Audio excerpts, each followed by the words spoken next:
Hello everyone and welcome back to my channel Edmond Mindaros, and for today's quick tutorial, and I'm going to show you guys on how to remove please sign in from File Explorer in Windows 10 or Windows 11 computer.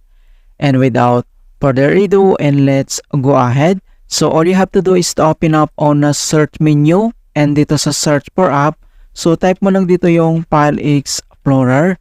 And then i-click mo lang dito yung open. So bago tayo mag-proceed ay papakita ko muna sa inyo yung error. Alright, so dito lang sa upper right side makikita mo dito yung please sign in. Okay, so kapag click mo yan, and then mag-pop up or directly pop up itong Microsoft account. And then once in-enter lang natin yung ating password, so enter lang natin yan. And click mo tong sign in. And then ganito pa rin yung makikita mo dito sa upper right side na please sign in, and then nagbaback lang itong ating Microsoft account. Kung paano ba natin ito i-fix?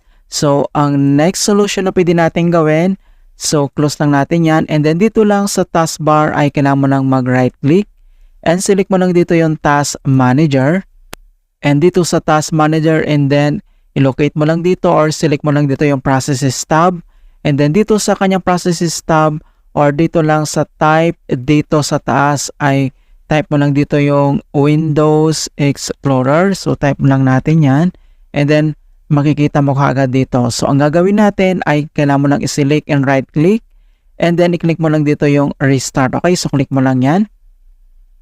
Alright, so once na restart mo na yung Windows Explorer, and then next solution na pwede natin gawin, so close lang natin tong task manager. So, back ulit tayo dito sa search menu, and then dito sa search for app. So, type mo lang dito yung File Explorer, and then i-click mo lang dito yung open. And then once na open mo na yung File Explorer, so ang next step ay dito lang sa gitna makikita mo dito yung tatlong dot. Ito yung see more, and then i-click mo lang yan. And then select mo lang dito yung option, and pop up itong folder option settings.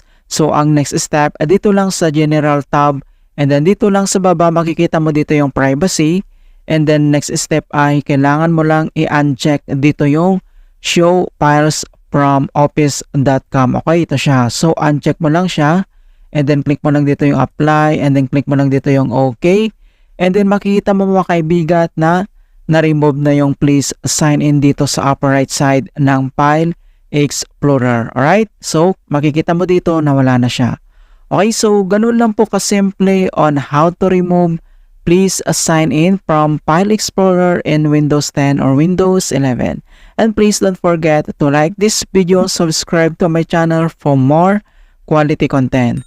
Thank you guys, and see you in my next tutorial.